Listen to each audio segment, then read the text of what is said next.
Atlantis, one of the greatest mysteries of all time. Is it real, or just a figment of Plato's imagination? A paradise lost, or a myth forever? What if it is not just a myth, and there are some hidden secrets about it that nobody knows about? How crazy would that be? Hi everyone, it's me. And today, let's find out some of the craziest Atlantis secrets that still remain hidden. If you love anything to do with Atlantis, then make sure to subscribe for more videos like this one. Let's get started. Number 10. The trigger for its destruction. Many people believe that Atlantis was destroyed by a huge tsunami. Scientists from Ghent University in Belgium performed an experiment based on Plato's description of the island's location and concluded that an earthquake combined with rising sea levels could explain the flooding of the Atlantic. They suggest that the landmass, which once linked the Strait of Gibraltar to the Mediterranean Sea, collapsed suddenly, triggering a large-scale tsunami that may have been the inspiration for Plato's story. To back up their theory, they cited historical evidence of rising sea levels around the Mediterranean caused by increased rainfall, which caused flooding in coastal cities such as Athens. However, many historians argue that this hypothesis is flawed, because there is no direct evidence of a tsunami or earthquake in the geological record. But others support this argument, citing Santorini's volcanic eruption as proof that a devastating natural disaster did occur in the Aegean, around 1650 BC.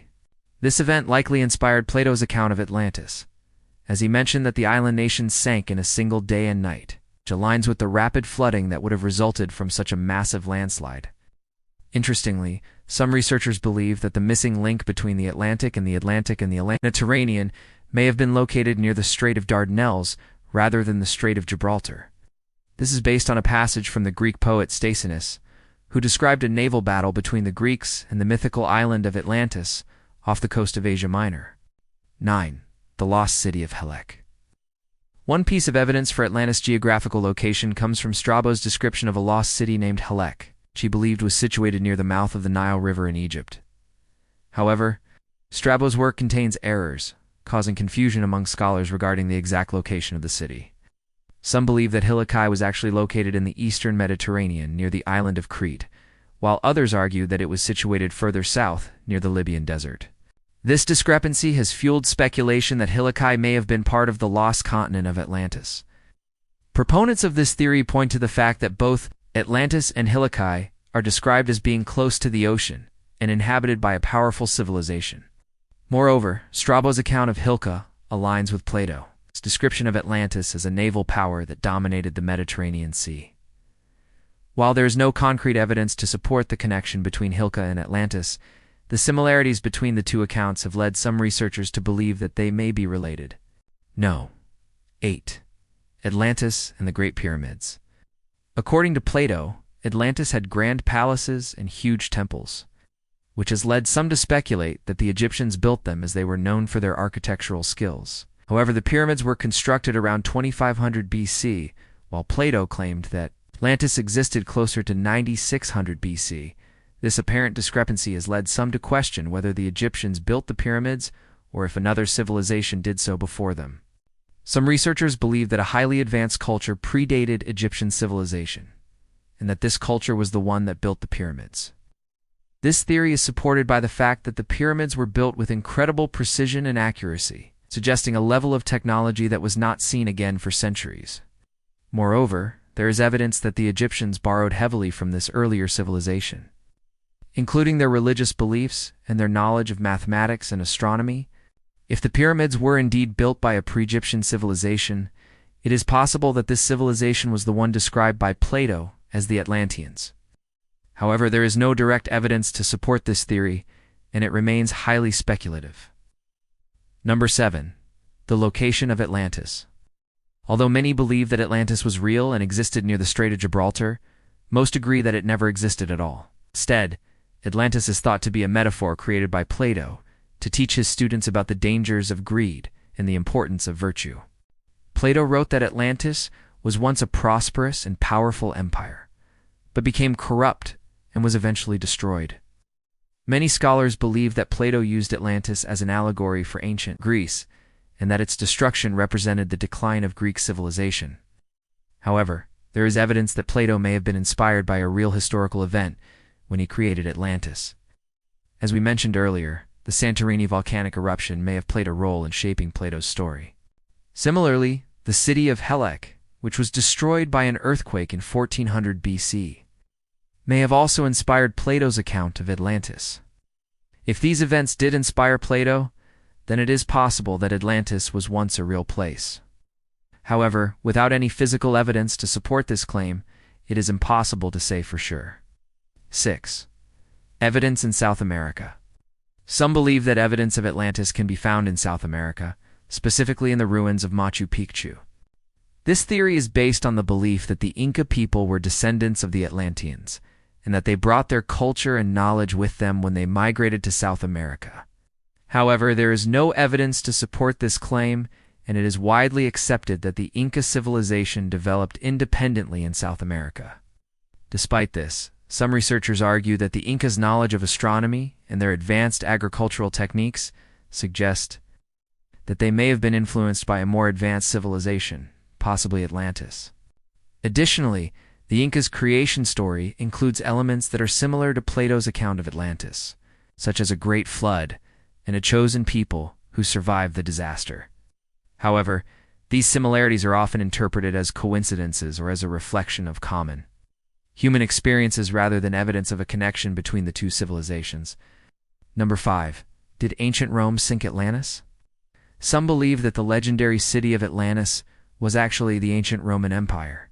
This theory is based on the fact that both Atlantis and Rome were known for their military power and their control over the Mediterranean Sea. Additionally, both civilizations were said to have been destroyed by natural disasters, although it's unknown what happened to either of them. Supporters of this theory point to the fact that Rome was located near the Tiber River, which could be seen as a representation of the river that Plato described flowing through the center of Atlantis. Furthermore, the Roman Empire was known for its advanced engineering and infrastructure, which could explain why Plato described the Atlanteans as having canals and beautiful buildings. However, there is no direct evidence to support this theory, and it is generally considered to be a fringe belief. The vast majority of historians agree that the Roman Empire fell due to a combination of internal and external factors, such as economic decline, political instability, and barbarian invasions, rather than a natural disaster. Number 4. The real Atlantis. Many people believe that Atlantis was a real place. In fact, many people have come forward claiming to have discovered the lost city. In 1882, an explorer named Ignatius Donnelly published a book titled Atlantis, The Antediluvian World, in which he argued that Atlantis was a real continent that existed in the Atlantic Ocean. Donnelly's theory was based on his belief that ancient civilizations, such as the Egyptians, Greeks, and Romans, had access to much more advanced technology than is commonly believed. He suggested that Atlantis was home to a highly advanced civilization that possessed knowledge of electricity, aviation, and other technologies that were not rediscovered until centuries later. While Donnelly's theory is widely regarded as a pseudoscientific conspiracy theory, it has gained some traction in recent years. Some researchers believe that evidence of Atlantis can be found in ancient texts and artifacts that have been misinterpreted or ignored by mainstream historians. However, there is no concrete evidence to support this claim, and it remains a controversial topic among historians and archaeologists. Number 3. Atlantis and Antarctica. There is a theory that the lost continent of Atlantis was actually located in Antarctica. Proponents of this theory believe that Atlantis was home to a highly advanced civilization that thrived in the region around the South Pole. They point to the fact that Antarctica was once covered by a warm ocean current, making it habitable for humans. Additionally, evidence of ancient footprints and artifacts have been found in Antarctica, which suggests that the continent was once home to human life. However, there is no direct evidence to support the claim that Atlantis was located in Antarctica. In fact, many historians and geographers argue that Atlantis was most likely located in the Mediterranean Sea or the North Atlantic Ocean, as described by Plato. Despite the lack of evidence, some researchers continue to explore the possibility that Atlantis was located in Antarctica. They believe that the continent's remoteness and isolation may have contributed to the civilization's advanced development, allowing them to thrive without interference from other cultures. However, this theory remains highly speculative, and is not widely accepted in the academic community. Number 2. When did Atlantis get destroyed? The timing of Atlantis' destruction is a matter of debate among those who believe in its existence. Plato claimed that it occurred in a single day and night, suggesting a sudden and catastrophic event, such as a tsunami or earthquake.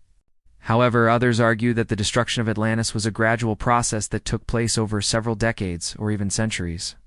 Some researchers believe that Atlantis was destroyed around 9600 BC, based on Plato's claim that it sank in the Atlantic Ocean. However, there is no evidence to support this claim, and it is widely accepted that Atlantis was most likely a mythical place. Others believe that Atlantis may have been destroyed during the Santorini volcanic eruption in 1650 BC, which could explain the sudden and violent nature of its destruction. However, this theory is also highly speculative, and there is no concrete evidence to support it. Ultimately, the exact timeline of Atlantis' destruction remains unknown. Number 1. Why was Atlantis lost? According to Plato, Atlantis was lost due to the greed and corruption of its inhabitants. He believed that the Atlanteans became arrogant and power-hungry, which caused them to become a threat to the rest of the world.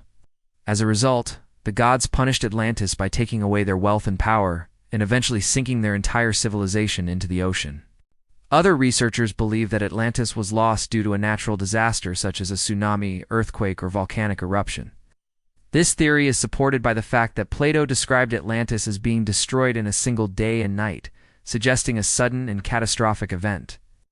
It's also possible that Atlantis was never a real place at all, but instead a metaphor created by Plato to teach his students about the dangers of greed and the importance of virtue.